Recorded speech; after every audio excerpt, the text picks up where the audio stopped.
grandpa stole his first buggy in 1892. I met your grandma pig slopping in 46. Oh, every Christmas we'd visit my Uncle Fred in prison.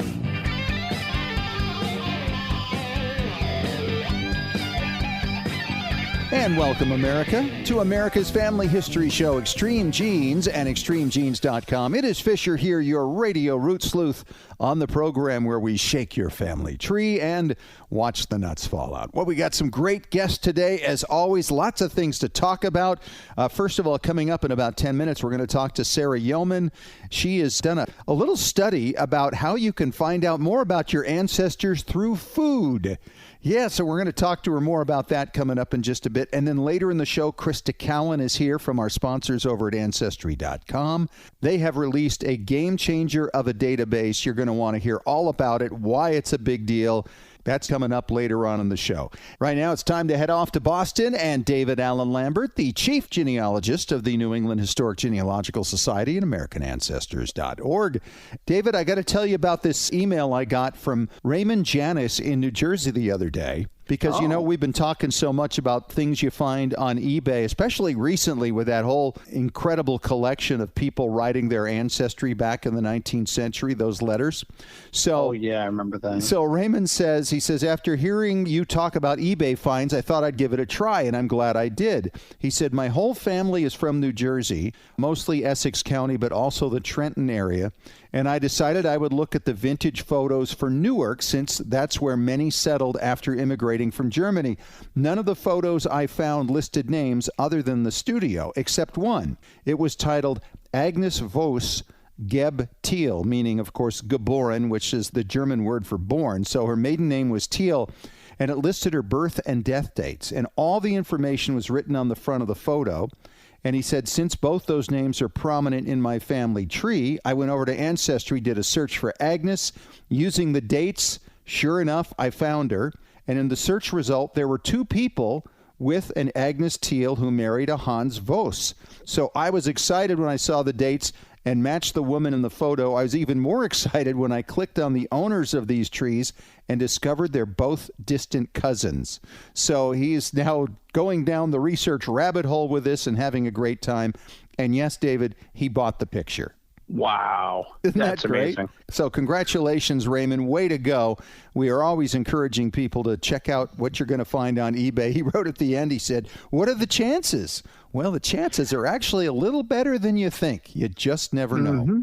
And David, before we go any further, I want to remind you, last week we talked about how we finished all the episodes for Extreme Genes, loading them to our brand new shiny website, ExtremeGenes.com. Mm-hmm. And as I've been playing with it a little bit, I am really excited about how searchable it is now. Not long ago, I got an email from a listener who said, hey, can you index the shows for all the topics? Well, this is even better than an index, because you can go to the podcast archive at ExtremeGenes.com, put in any keyword you want. It brings up every single episode going back to 2013 that ever mentions that keyword, based on the transcripts and the summaries. So it's all there for you, and I'm really excited about it. So check it out at ExtremeGenes.com. Well, you know, it's interesting. You were on WikiTree Challenge, and I told you I had a little bit of a surprise to tell you. I'm actually going to be on WikiTree Challenge on September 15th. So I'm very excited about what things they may discover. Let me tell you, these WikiTree Challenge people are relentless in their research over the week that they're doing your tree, David. And you're going to find some new things that maybe you overlooked yourself. It's amazing. I was very appreciative. Well, you know, I think that that's true. And I think a lot of times people have thought that, you know, because we're professionals in the field. But you know what? Another set of eyes cast over genealogy may find things that could have been staring us in the face all along. So I'm excited about it. It's like genealogical Christmas comes early. Exactly. So, you know, we talk about stuff on eBay all the time. And of course, you never know when things are going to show up. In this case, it showed up at a thrift store. And they were cleaning an old frame, and it looked like there was something behind it, like a document. And sure enough, that document was an 1875 marriage certificate. This was found in a North Carolina thrift store earlier this summer. And this dated marriage was from a New Jersey couple. So it showed up all the way in North Carolina from New Jersey. And the nice thing is the person tracked down a genealogist, and together they found the family that was related to them and gave it to them. Oh, how cool is that? That is such a good thing to do. It always goes to show one man's trash is another genealogical treasure. Yes, something like that. Or something like that. Well, DNA did it once again, and last year another sailor was identified from the USS Oklahoma, one of the vessels that was attacked December 7th, 1941. At the end of August, a U.S. Navy veteran by the name of Paul Ed Sailor, who was only 21 years old, was laid to rest 79 years later. So probably close to the anniversary, he would have turned 100 years old. Yeah. That's right. He'd be about 100 years old now. And as a result of this DNA work, they're still identifying the unknown from that attack. And so this is a great thing for the family. This guy got a lot of awards, didn't he?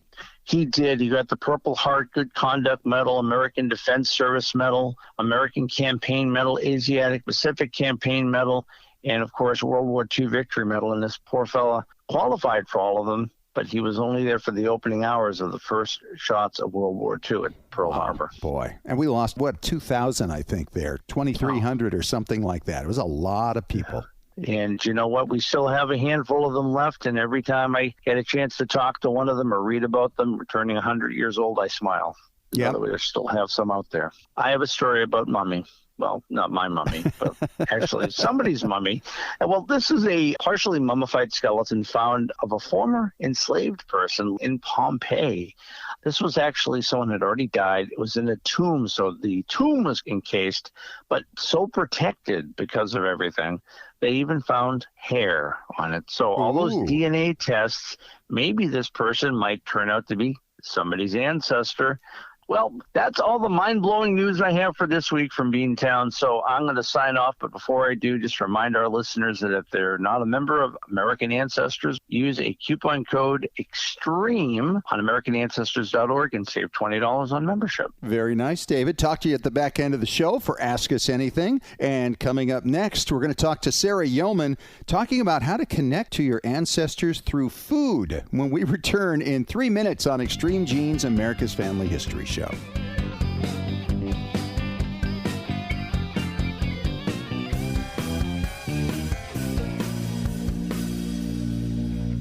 Anytime is a great time to learn more about your family. Did you miss Roots Tech Connect this year? It's not too late to experience Roots Tech classes, keynotes, and how-to content. Just visit rootstech.org to see what you missed and to experience Roots Tech Connect on your own timetable. Select inspiring and insightful messages that will help you in your pursuit to connect with and share your family story in new ways. You can then use the free resources found at FamilySearch.org or the Family Search Family Tree app to have a deeper personal experience getting to know your family, past and present. Connecting with family and learning about your ancestors provides healing, peace, and a sense of belonging. And it's easy to share what you learn with others to help and inspire them as well. Visit rootstech.org for some inspiration or visit FamilySearch.org to continue on your journey of family discovery today.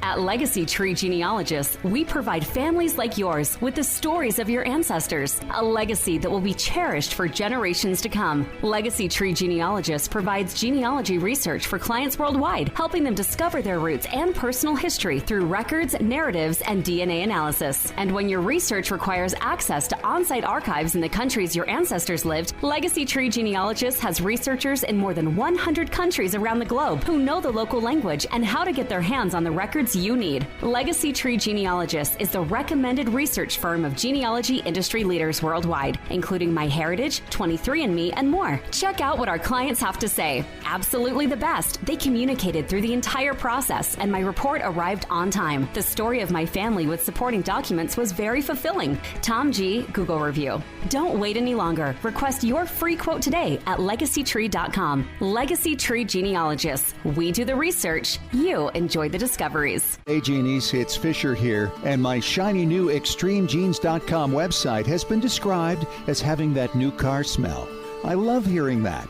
Having been with you for over 8 years now, it felt like time to help out listeners and followers who need to know the basics of genealogical research, as well as how to understand your DNA test results, and to be able to put them to work for you, breaking down brick walls, identifying birth parents, locating new cousins who may have photos and information that can't be found anywhere else, and verifying your paper trails. Yes, DNA can do all that, and I can show you how. Check out the all-new ExtremeGenes.com website and download the free Genealogy Strategy Roadmap and the free DNA Starter Guide. Then, if you like what you see, you can take those next steps to sign up for the video courses that you can watch at your leisure. I'll take you through all the basics, step by step. Find out more now at ExtremeGenes.com.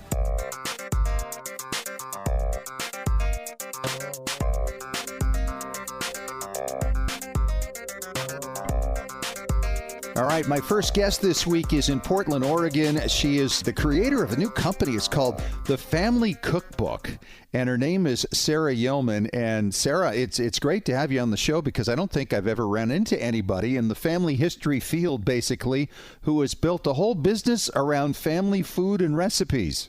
Yeah, I haven't really run into anybody who specializes in this either, so it's a pretty fun thing to do. What got you started on it? Well, I'm a photographer, mostly. I've always been interested in photography, but I actually have a degree in linguistics. And right after college, I worked for a nonprofit that documented indigenous languages around the West. And so I saw this really important aspect of documenting knowledge and, through language in that career. And then I went on to work for a magazine and a food magazine specifically. I started photographing food. And all of these things kind of just came together a couple of years ago where I thought, oh, there's this food identity. I grew up kind of half Jewish in a small town in Utah. My only identity through that side of the family was through food. And so all of these things just kind of came together. And I thought, well, I should make cookbooks for families and give them beautiful photos and bring their food into this kind of modern book that they can pass on to the next generation. And so that's kind of how it started. Wow, that is a fabulous idea. And now you've been in business now since 2019. How's it gone so far? It's been a little bit of a roller coaster. It was good in 2019. And then unfortunately, the pandemic shut down everybody's lives. And so it's starting to pick back up a little bit. People, I think, are realizing the value of documenting this type of knowledge, especially a lot of people have been separated from their families for a year. And food is one of the major connectors we have to our families. Sure. So people want to get that down and want to pass it on. So how does this work? Somebody has a bunch of recipes that grandma and great-grandma left. Do they pass these all on to you? And then what do you do with them? Yes, there's a couple of different scenarios depending on what your family situation is. So if you have all these recipe cards or, notes and stuff written down, I have an online space. People scan them and they just upload pictures of them. And I kind of type them out, make sure that they're legible. And then we schedule a photo session in their own kitchen. And I'm based in Oregon, but I travel all over the country to make this happen for people. So we get everybody together in the kitchen. We photograph their favorite dishes. We get them cooking together, get that connection, those really lovely family photos. And then those recipes and the photos get designed into this beautiful book. And then if families don't have physical recipes written down, I have guides and I help them, from my linguistics days to translate their family's intuition onto paper. If grandma has those recipes in her head and she's never written them down before, it's definitely a skill to have to get that down. Wow. And I would imagine you've covered pretty much all the cultures out there. What are some of the more unusual ones? Unusual is an interesting term. It's because, everybody's family is their family, right? Right. Yeah. I think some of the more exciting ones for me that are different from the traditions that I grew up in. I just did one in February for a family in San Diego. They invited me over for Chinese New Year, which I had never celebrated before. And it was really cool to see them cook these really, really traditional dishes that have been passed down from their family in China. They third generation immigrants into San Diego. So that was really fun. And then also I've photographed a lot of Jewish families here in Portland and just seeing how everybody does things that I'm familiar with a little bit differently. That's been really cool. How fun. Do you take pictures, say, of great-grandma from back in the day? If there are pictures of her cooking in the kitchen, do you add those to the modern ones? Oh yeah, absolutely. I have a lot of families who, they have pictures, old pictures, or just people, who couldn't be at the session. And they can absolutely add those to the cookbook as well. So it's kind of a really, really personalized heirloom. What is the oldest photo that you've actually added to one of your cookbooks? Oh man, I'm not quite sure if it has a date on it, but it looks like it's from the early 1900s. Okay. It's pretty far back there. Is it just a portrait, or is it actually somebody cooking something? It's a portrait. It's a formal family portrait. And do you actually type up maybe little histories of these people as part of it? Yeah, anything that families want to supply me with about the stories of their food, notes, just general stories about their family, absolutely happy to include those in the book. That's incredible. So what's the farthest you've actually traveled to put one of these things together? I have a session in Rhode Island coming up in the fall. Okay. I am on the East Coast twice a year because I have, New York, Connecticut, all that area. I have quite a lot of interest from there, as well as California. I've received inquiries from, probably as far as Singapore might be the farthest one. But again, pandemic, haven't been able to travel and make that happen yet. But hopefully. Well, hopefully in the not too distant future, and you can write it off, right? There's a lot of benefits. Yeah. So what is the oldest recipe in terms of years and generations that you've dealt with so far? Ooh, for ones that haven't been written down, they've just been passed on orally. I probably like 5 or 6 generations back. Wow. I think. That's pretty good. So you're talking the mid 19th century, maybe earlier? Yeah, our lives have changed just technology-wise so much that this oral tradition of passing food on is kind of mind-blowing to us now because we write everything down. It's all on the internet. We put it on our phones, but that's how it was. You just cooked and the next generation watched you cook and then they passed that on. And so it's kind of mind-blowing, to think that these traditions go back so far. All right. So in all honesty now, what was the most disgusting recipe that you came upon? Not that you'd say that to your client, but something that you looked at and went, oh my gosh, I wouldn't get near that with a 10-foot fork. This is a little more just specific to me. I'm allergic to eggs. Okay. And eggs disgust me because of that. Because they make me feel like crap. I did a session with an Italian family. And one of their dishes, it was layered meat sauce and just whole eggs. And it was just so much egg that I was I can't do this. All right. So let's go the other way. What was the recipe that was just one of the biggest aha moments you've ever had in your life and you couldn't wait to make yourself? Ooh, I was photographing a Chinese family in New York. And this is more of a tip rather than a recipe. Honestly, they started peeling fresh ginger with a spoon. And it blew my mind that they weren't using a vegetable peeler and they were just slicing ginger with a spoon and putting it into this really lovely stir fry with bok choy and whole peas and stuff. And I just got so excited. I was like, this has changed my life. So overall, how many books have you done? Oh man, a couple of dozen, I think it's hard to count with 2020 because it just kind of dropped off. But Sure. Yeah, I think a few dozen and hopefully that will pick up. This is a 4-month process from start to finish. And so the capacity for how many books I can do a year is actually not that many. So when I say to families, hey, if you're thinking about doing this, you might want to get on it sooner rather than later because it does take quite a while. Yeah, especially if you're going to have them ready for a family reunion or something like that. Yeah, if people have a deadline like Christmas, Hanukkah, birthdays, Mother's Day is another big one. If they want to actually present the book, we got to get on it because it does take quite a while. What was the best reaction you got to one of the books when you presented it to the family? Oh, so I was working with this family in Washington, D.C., and I couldn't deliver the book in person because I don't live there. So I mailed it to them and she filmed the reaction and they started crying, which was, it was really sweet, the video that they sent me. And they were so excited. And it just kind of cements the specialness of having something that's tangible, that has your family history basically in it. It really does beat the internet as far as a place to store your recipes and the like, because it is a history and it is a tradition. You do want something physical. I love physical books, and I'll make books about my family that are digital because I know some people, that's how they want to consume them. But I love having the physical books. It's so much more of like an emotional journey too, and it's more active. If you're looking at your stories online, yeah, you're reading them, but it's a little more passive. There's something about it that you're just not as engaged as you would be if you're physically turning a page. That is true. I don't really know how to explain that, but I think the families, once they get their books in their hands, then they understand it. You know why? And I've never thought of that. That is an excellent point. I think the reason would have to be because you're touching it. You're turning pages. You are actually interacting with this physical object, whereas when we're online, we're just staring at it and maybe clicking on something. Yeah, clicking, scrolling, it's not as engaging. What do you do with the covers on these? There's a couple of different options. Most families, they just pick their favorite photo and we put it on the cover. There's also an option where you can just put text. You can say our family recipe collection or something like that. But everything is so custom. There's a lot of things you can do. So are you a graphic designer as well?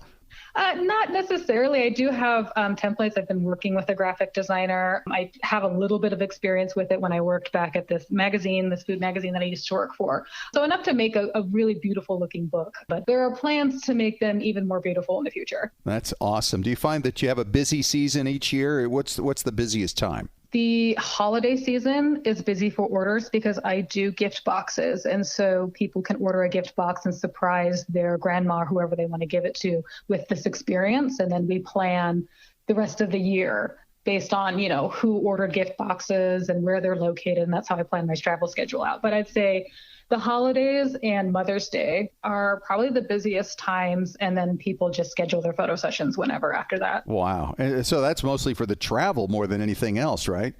Yeah, I regularly go to California and the East Coast because that's kind of the hot spots for me. But if somebody's in Chicago, if somebody's in Texas, we just got to plan it and we'll make it happen. She's Sarah Yeoman. She is the creator of the Family Cookbook. And you can go to thefamilycookbook.co, not .com, .co, to find out more about what she's doing. And Sarah, congratulations. It sounds really fun, a really unique niche, and I wish you the best of luck with it. Yeah, thank you so much. And coming up next, Krista Cowan from our sponsors at Ancestry.com. They have a major announcement about a big release this week you're going to want to hear next, coming up in 5 minutes on Extreme Genes, America's Family History Show.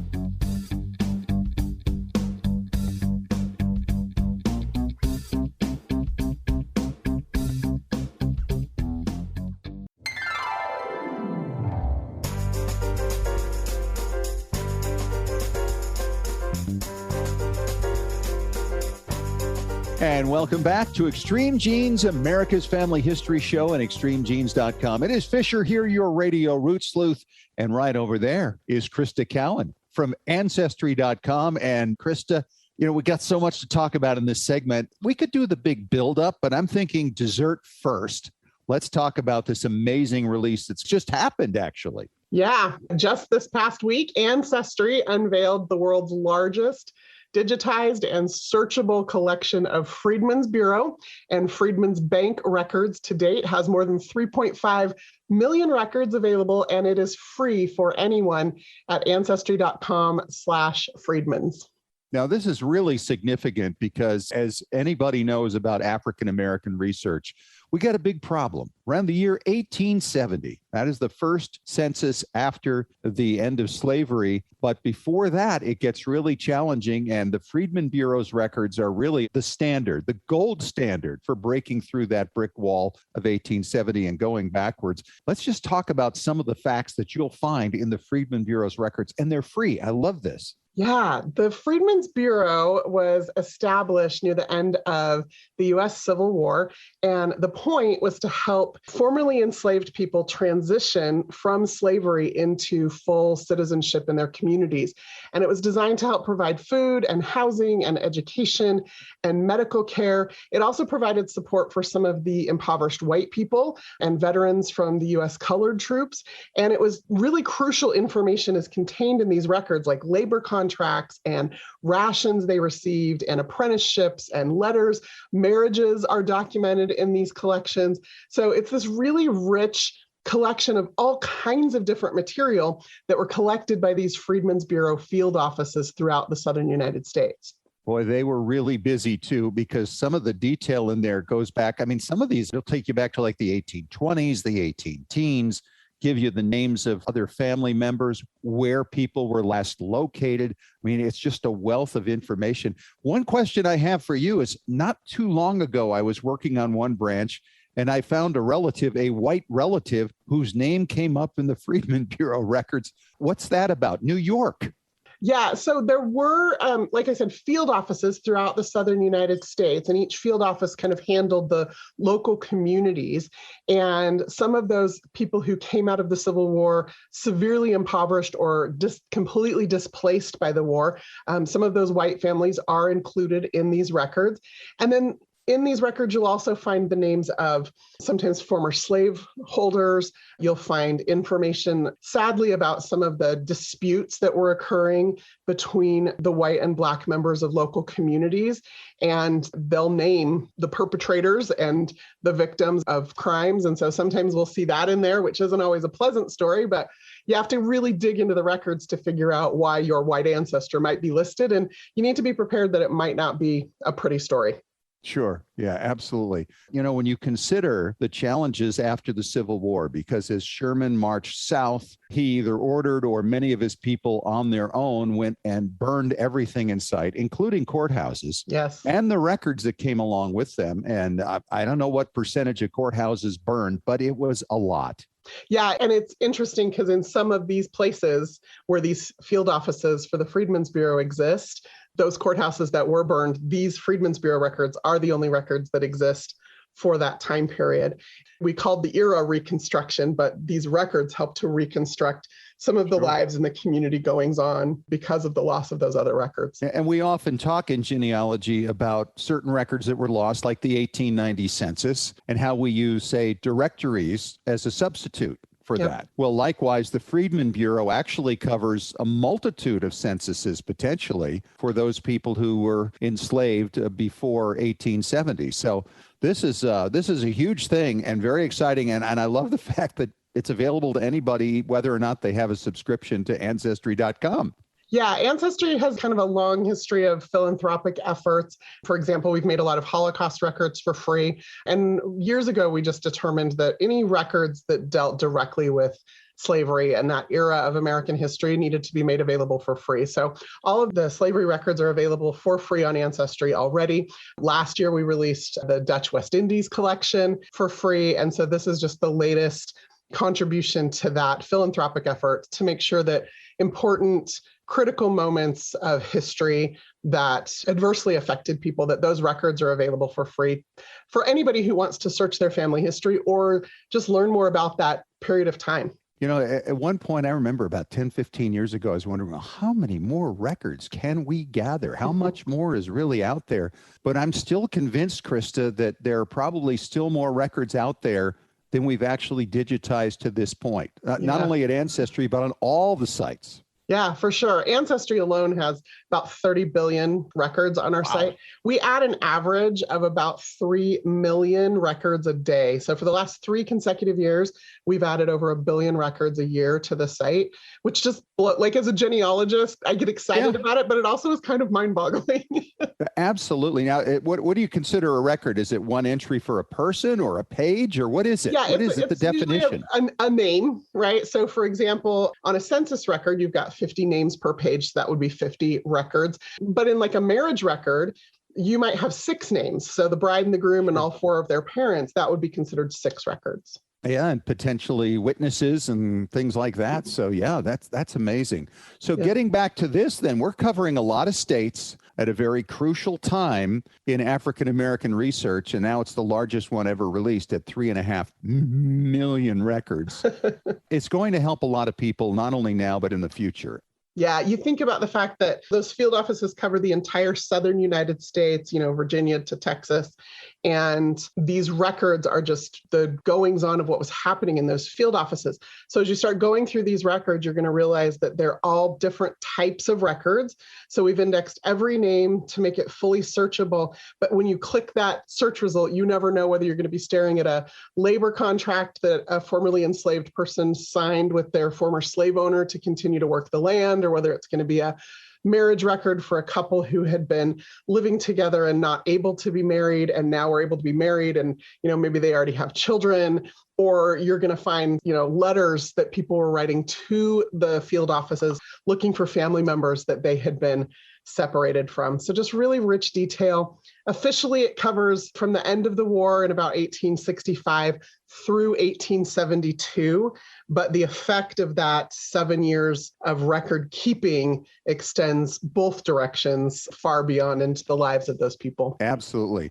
And the bank records, too, are fascinating to actually see these people go from enslavement to start to have, their own possessions, their own growth as citizens. It's just absolutely fun, not only to find out what's on the records, but just to see the names, as with anybody's records, right? Yeah, those bank records are particularly important because they're applications for a bank account. And in a day before photo ID and a power bill, you had to open a bank account by listing a lot of really personal details. And so they list birth dates and places and parents' names and the names of siblings and spouses and children and who the former slave owner may have been and places they may have lived. So you've got these really rich applications to acquire a bank account that give a lot of biographical detail. Have you seen parents on there?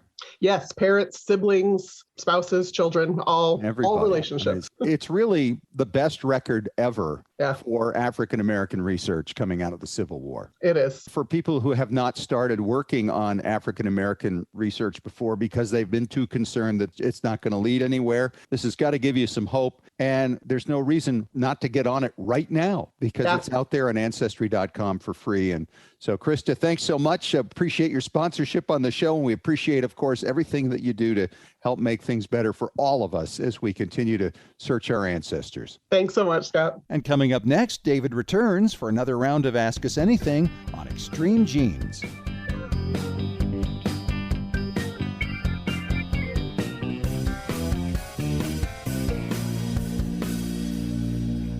All right, Genies, the masks are off, libraries and archives are opening up, and in part because of the pandemic, there are more records online than ever before.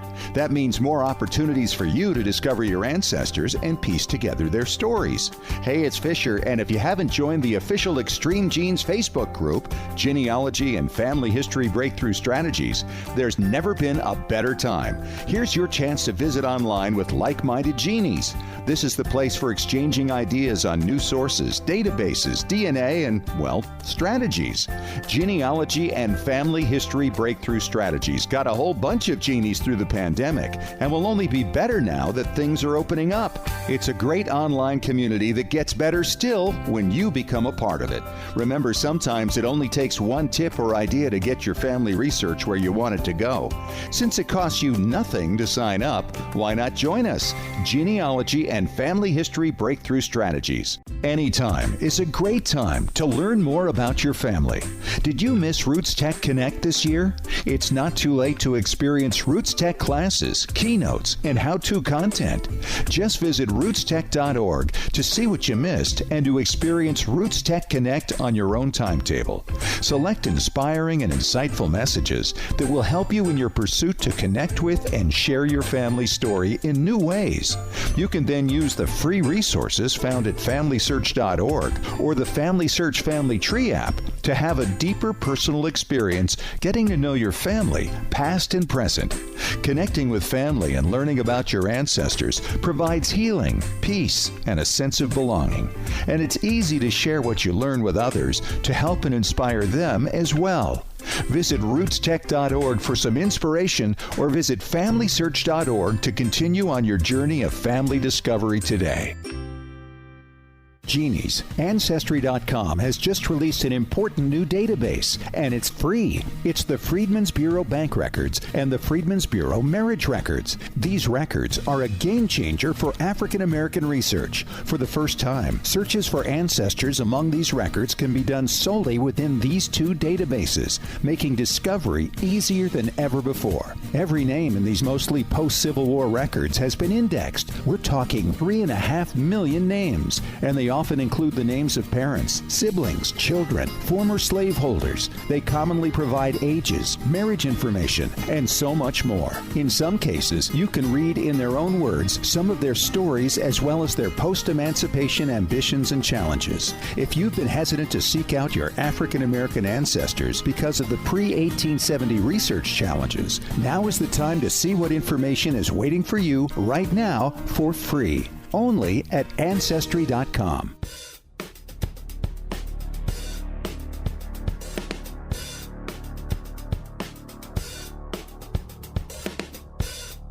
All right, we are back for Ask Us Anything on Extreme Genes, America's Family History Show, and ExtremeGenes.com. Fisher here. David Allen Lambert is back over there at NEHGS. And David, our first question this week is from Pat in Irvington, New Jersey. And she says, Dave and Fish, I have some military documents and equipment from my World War I great-grandfather. How would you suggest I go about preserving and displaying these cool things? Great question, and congratulations. That sounds fun. It really does. And, it's amazing. So many of us actually remember that World War I generation, may it be a parent or grandparent, or in this case, a great-grandparent. But to know who the items belong to adds that important provenance and genealogy. And, of course, you want to get these preserved and, of course, want to display them. There's no point of keeping something in a box, but you want to be careful.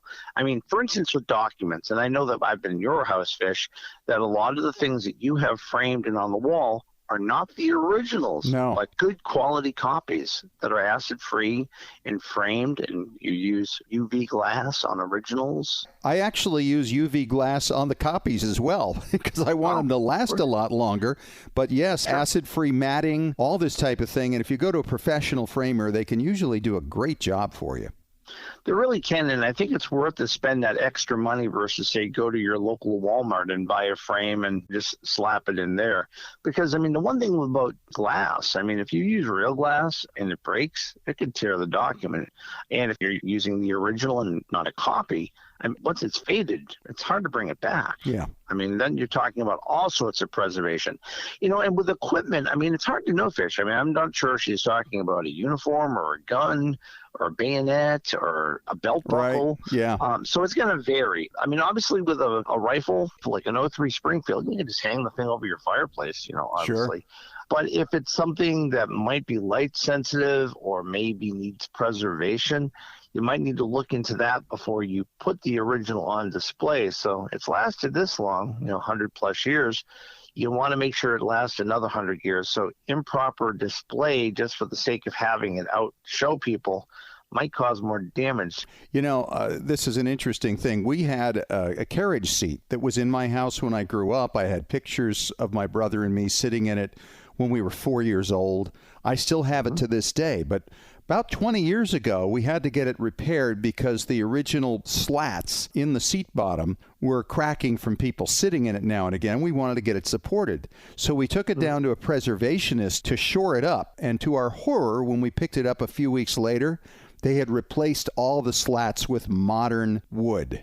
And we were just devastated with it because that is not what we wanted, not what we asked for. And so it's really important that when you talk to somebody who might restore something that maybe is corroded or is in ill repair, that you really check out who these people are and make sure they really know what they're doing, and that you communicate very well to them what you're willing to accept and what you're not willing to accept. Check your references, because anybody can hang a shingle nowadays and say, oh, yeah, I can fix that up for you. Maybe not do it correctly. Case in point with that carriage seat that you had. Yeah, it's really disappointing.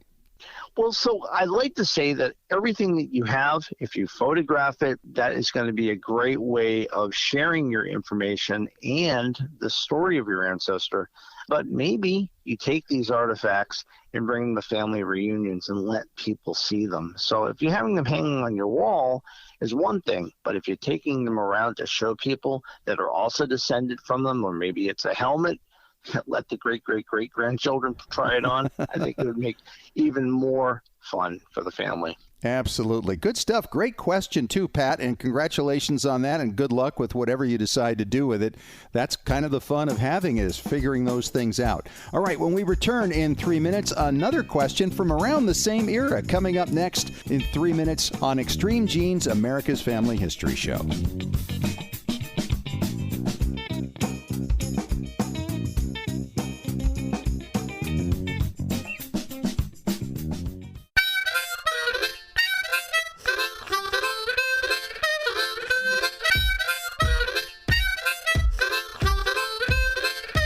All right, we're back on Extreme Genes, America's Family History Show, and ExtremeGenes.com. I am Fisher, your radio root sleuth. This is Ask Us Anything. David Allen Lambert is here. And this time we have a question from Pamela Sykes, Boise, Idaho, David. And Pamela writes, guys, my grandfather's diary mentions filling out a census in 1917 when he lived in Connecticut. Now, I thought state census years ended with a 5 and national years ended with a 0. Could he be writing about some other type of record? Pam. Yes, she is dead on. There is actually a 1917 census. The Connecticut legislature in February of 1917 created a form which all males had to fill out, and it was basically to be prepared in case America went to war. And of course we did in April of 1917. Now, what does it give? It gives a genealogical gold mine and things that if you could have ever interviewed a relative alive in Connecticut in 1917, you'll love some of them. So obviously the basic stuff is where they're living, what's your address, what's your present trade, occupation, or profession. So you find out what your ancestors doing in 1917 in February. Have you had any experience in any other trade or occupation or profession? So then it's either yes or no, or they list what it is. So you're getting previous jobs. You're getting your ancestors' age, their height, their weight, their marital status, if they're single or a widower. And it doesn't say it here, but I bet you if you were divorced, they would write that down too. Sure, yeah. Well, maybe you could be single.